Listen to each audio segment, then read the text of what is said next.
there, Bob Beechell again. Just a few thoughts on Apple's latest iPhone event.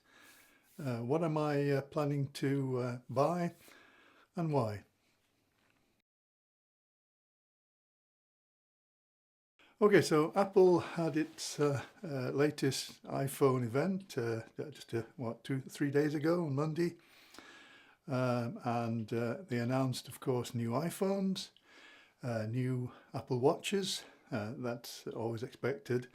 But they did announce, of course, some new AirPods Pro, the third generation. So what did I find particularly interesting, and what am I planning to purchase, and why? Well, first of all, the AirPods 3. I mentioned in my previous video that I was looking forward to a new version of the AirPods Pro.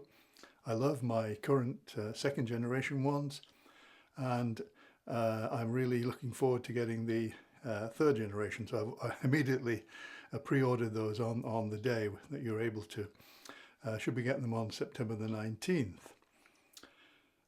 They look great. I mean, they're already fantastic, but there's some improvements. They say that the active noise cancellation is even better. I mean, it's already brilliant, as I mentioned, and I'm sure you know this, but to improve that, they actually said that it was twice as good as the second generation. Well, if that's the case, it's going to be sensational, because it's already excellent on the AirPods Pro 2. So for that to improve to be twice as good, I'm not sure how they measure that, but that's what they're saying, then that clearly is well worth having, for me anyway. They say they've improved the fit. There's more, I think there's 5 different ear plugs, would you call them, or ear tips, whereas there were 4 before. I've generally had not many problems with the AirPods Pro. They do keep in my ears. I must admit, I don't go running with them. I don't run these days, too old. In fact, I generally don't wear them outside. It's inside, either at home or in a coffee shop. So that sort of issue of them falling out when you're running or walking is not something that that's bothered me. I might use them maybe, because they've introduced that new feature, haven't they, where it will record your heart rate whilst you're doing an outdoor walk or an outdoor run. I'll probably try that, but I must admit I'm quite more than happy just to look at my watch for that. But it's interesting. They say they've improved the audio quality. Again, it was already fantastic, so any improvement in that is welcome. So I definitely immediately bought the AirPods Pro 3. And I'm looking forward to seeing those and using them. Now, the iPhone. I currently have the 16 Pro Max. I moved to the Pro Max, was it 2 generations ago, with the 15 Pro Max? I don't think I had the 14. And I really do like it. As I mentioned in my review, that I really enjoy the large screen. I thought at first it might be too big, but no, I really like it. I've got used to it. So my initial thought was to go with the 17 Pro Max. And it does look great.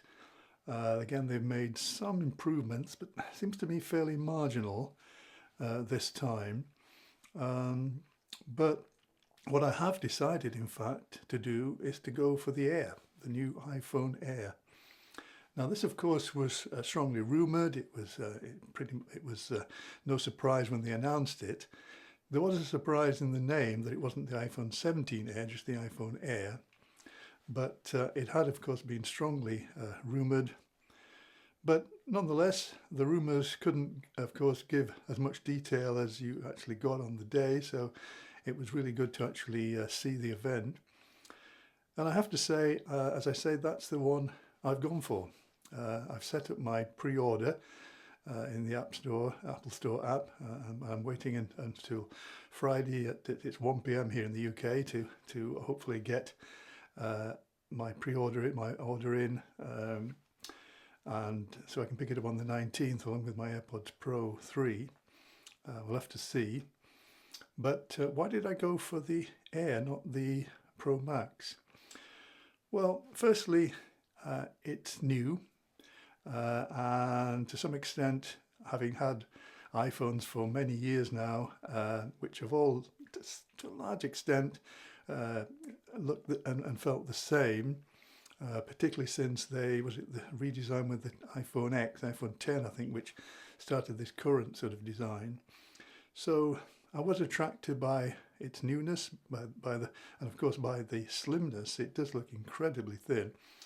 I do have an iPad, a 13-inch M4 iPad Pro, which of course is also very thin, and I do like that. It's very light. So I was attracted by the thinness and by the fact that it's the newest. It's a sort of new design, but also I wasn't put off by the limitations it has compared, say, with the Pro Max. When I thought about it, when I take photos with my iPhone, I very rarely use the telephoto or the ultra-wide lenses. Occasionally I do, and I do use the ultra-wide for macros, so I will miss that.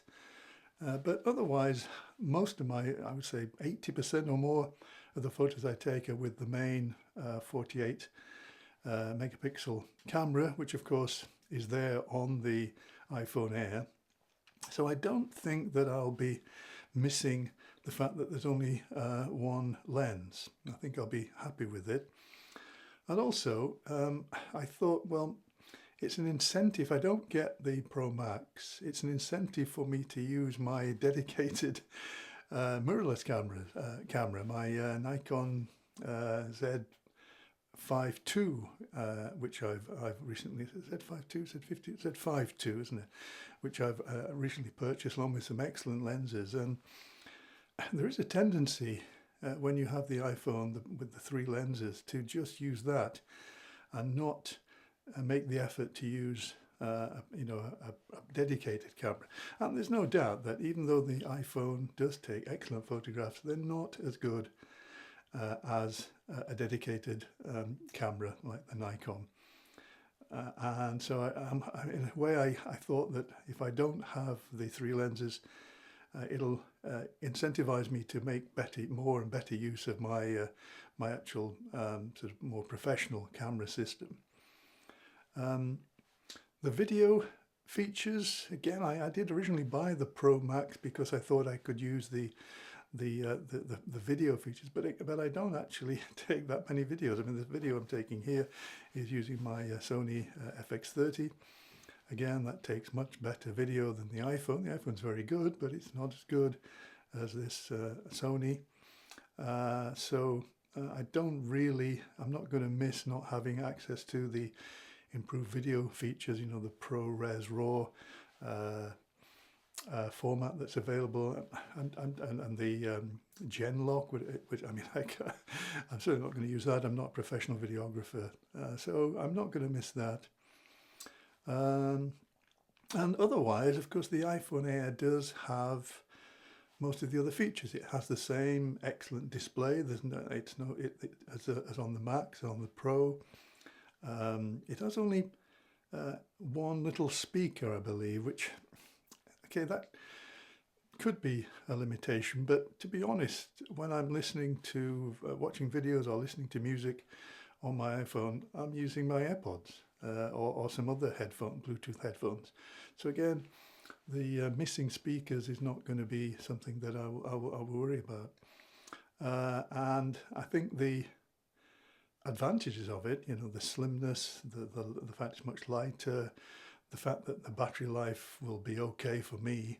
I mean, I could get that battery pack if necessary, but I don't think that's going to be an issue, the battery life. It just seems to me that it's the one to get in order to see how the iPhone is going to develop. And of course, the suggestion is that this is a sort of precursor to a folding iPhone, that the next year they'll bring out an iPhone Fold, which will be almost like two iPhone Airs together. So I've gone for the Air rather than the Pro Max. I don't think I'm going to regret it. I'll have to see, but I don't think I will. As far as the watch goes, well, I've no interest in upgrading that. I've got a Series 10, it's great. The Series 11, as far as I can see, doesn't have much. The hypertension notifications will be available on the Series 10, I believe, so that's not something that you're going to miss out on. So, and I certainly am not interested in the Ultra. I don't need that. It's too expensive. The Series 10 will suit me fine for another year at least. So, that's what I've done. I'm going for the iPhone Air, and of course the AirPods Pro 3. That was an immediate purchase. There was rumours, of course, that they might be possibly announcing other products at this event, maybe a second generation AirTag or a new version of the HomePod Mini.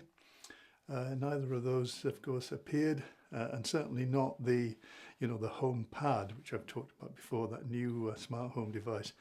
No indication of that at all. I think that's still waiting for Siri to be properly improved. Pity, because that's one I really would be interested in. Maybe that's not coming until early next year at the earliest. We'll see. It might be announced later on in this year. You never know. So those are my thoughts. As I say, I wanted to upgrade my phone, and I decided that the attractions of the new iPhone Air were too good to resist, as indeed the new AirPods Pro.